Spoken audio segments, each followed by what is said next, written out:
各位網友，大家好啊！玩書走天涯，走進歷史，走出現實。今天玩書就從歷史和現實來談一談普京的下場，看看這個歷史上的獨裁者，他們都是一個怎麼樣的下場。你看當年的希特勒自殺，那還算是英勇就義嘛，和他情婦一起是吧？為國捐軀，那值得點讚啊！你看斯大林當年是吧？後來死的怎麼死的？是中風了，無人問津啊！旁邊據說是住的貝利亞啊，但獨裁者嘛，他們卧榻之下豈容他人安睡是吧？沒有人，所以算是死的體面吧啊！但是也是夠窩囊的。看看薩達姆是吧？地洞裡被抓，後來出於僥倖，他顏面丟盡了。東條英機審判後上絞刑架是吧？還不如這個敬畏的首相是吧？還搞個服毒自盡。所以普京會是一個怎樣的死法？大家一定看到最後。玩書有我個人的獨特的驚人推斷啊。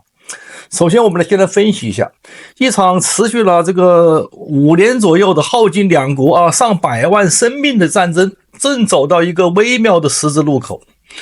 烏克蘭戰場上焦灼烏克蘭開始反攻了，俄軍也攻不進去了。克里姆林宮雖然強硬表態，但是莫斯科的經濟下滑，產油大國連汽油都不好加了，這讓普京最終會走向何方這個問題從一句情緒化的這個舉咒變成一個值得認真拆解的政治問題。答案取決於戰爭如何收場，俄羅斯經濟能撐多久，精英階層的忠誠度是否會鬆動，有人取而代之，以及國際社會是否願意為了追責付出多大的代價。我們首先來看一個最可能的一個近景就是普京呢體面收場，而非戲劇性的下台。那麼從目前態勢看，普京本人在多個場合已經釋放戰爭接近尾聲他也想找個台階下了是吧？但是那個俄烏雙方的談判這個底線雙方依舊強硬是吧？你像頓巴斯撤軍、領土的歸屬、安全的保障，每一項都卡着烏克蘭和西方的底線，多人斡旋臨時停火交換俘虜，反复出現又反复破裂，說明雙方都傾向於把戰爭凍結而非徹底了結這有很大的區別是吧？軍事分析家普遍認為呢，即便達成了停火，也很可能是一個類似於明斯克協議 3.0 的一個過渡安排。那麼戰線呢大致凍結，領土歸屬懸而未決俄羅斯借機休整軍力以利再戰。那麼這種結局意味着普京不會以戰敗者的姿態謝幕，反而可能把停火包裝成一種勝利的敘事，好像國內民眾和什麼國會交差。如果只看眼前的1-2年，普京的下場最現實的版本很可能是繼續留在克里姆林宮，繼續以民族英雄敘事鞏固權力地位，而不是被押上被告席或被趕下台。這是許多現實主義國際政治學者反复提醒的一點。什麼事呢？就是戰爭的收尾方式往往取決於戰場上的實力對比、國力对比，而非道義上的應該發生什麼，是吧？這是我們不願意看到的，但是很可能是現實這是一種情況。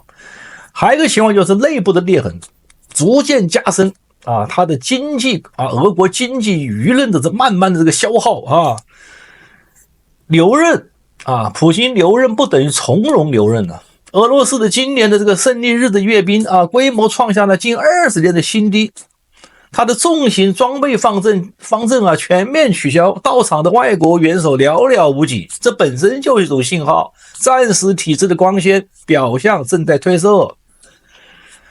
這個有資深人士在國家杜馬公開警告，經濟若失控，可能重演歷史性的這個巨變。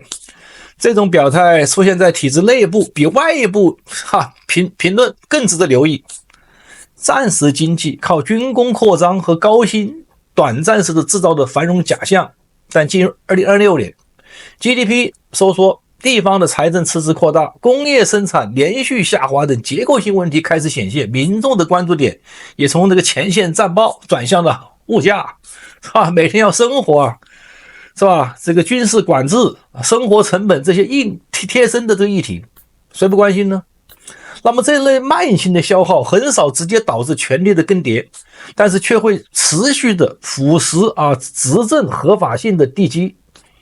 歷史上蘇聯的解體，許多長期強人政權的終結，往往不是被一場軍事失敗瞬間擊垮，而是被經濟停滯和基因內部的離心力慢慢的掏空。普京即將面臨這樣規模的大級別的挑戰，越混越難混。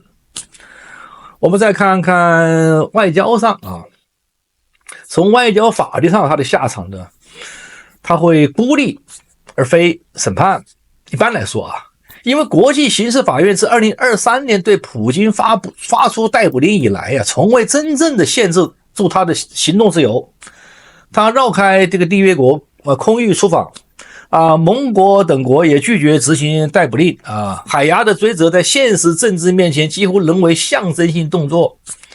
更值得注意的是，俄羅斯近期通過立法明確拒絕執行外國和國際司法機構的裁決，甚至授權用軍力營救在海外被逮捕的俄羅斯公民。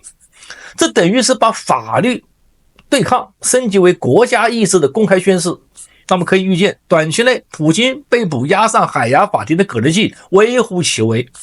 真正落在他身上的懲罰更多的是外交孤立、資產凍結制裁這一類這種代價，而非一場戲劇性的審判不像當年的東京審判，是吧？不管是戰敗還是怎麼樣與此同時呢，普京還依然頻繁的出訪這個中國等友好國家，試圖證明自己並未被徹底孤立這也提示我們，所謂的國際社會的審判從來不是鐵板一塊。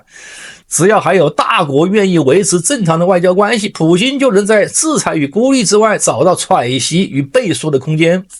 王叔早就說過，聯合國早已過時了，該掃進歷史的垃圾堆了，因為它已經是非不分、善惡不分，達不到以惡揚善的目的。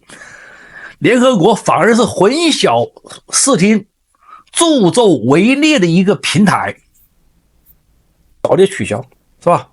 川普退出美國先退，其他人跟着退，好不好？我們再把这個時間線拉長，看看普京的下場如何大致可以歸納為幾種這個情景一個呢，就體制內平穩交接普京在任內逐步安排继任者是吧？以功成身退的方式淡出，對他而言，這個是歷史交代最牛的俄羅斯延續現有的權力結構。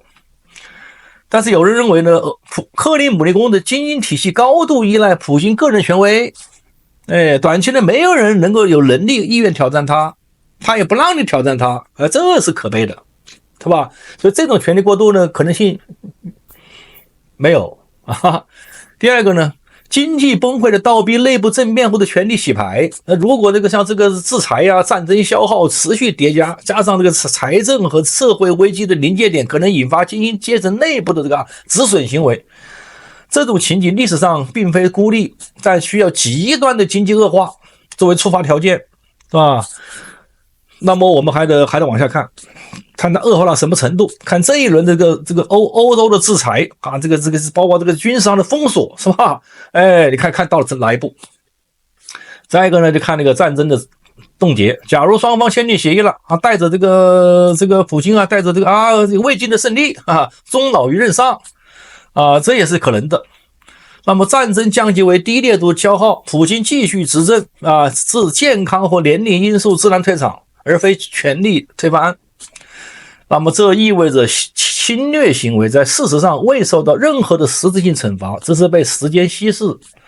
支持這一判斷的分析者認為這恰恰反映到大國政治中的實力決定結局的現實，而非任何一方的道德的應得。不過呢，王叔倒是有一個惊人的結論跟大家分享一下。什麼結論呢？就是斩首，感謝以色列的新模式，讓領導先走你看，我們就不說他了，你像金三胖就是有所準備吧，經常帶這個小女兒出來到處闖鏡頭，對不對？是吧？這是叫留備份了吧？伊朗也試過了吧？所以下一步可以考慮在普京頭上試試。畢竟烏克蘭的無人機已經世界第一了，指哪打哪，是吧？幾千公里不是問題，是吧？蓝帶什麼地方？藍帶類似像伊朗這樣，他斬了第一波，他還有第二波，斬了第二波，還有第三波領導人上來。他脖子硬的，他這個他有些脖子硬的不怕死，是吧？這個是吧？但是呢，俄國不一樣，因為這個伊斯蘭他是個伊斯蘭，他那個是信仰的太厲害了，是吧？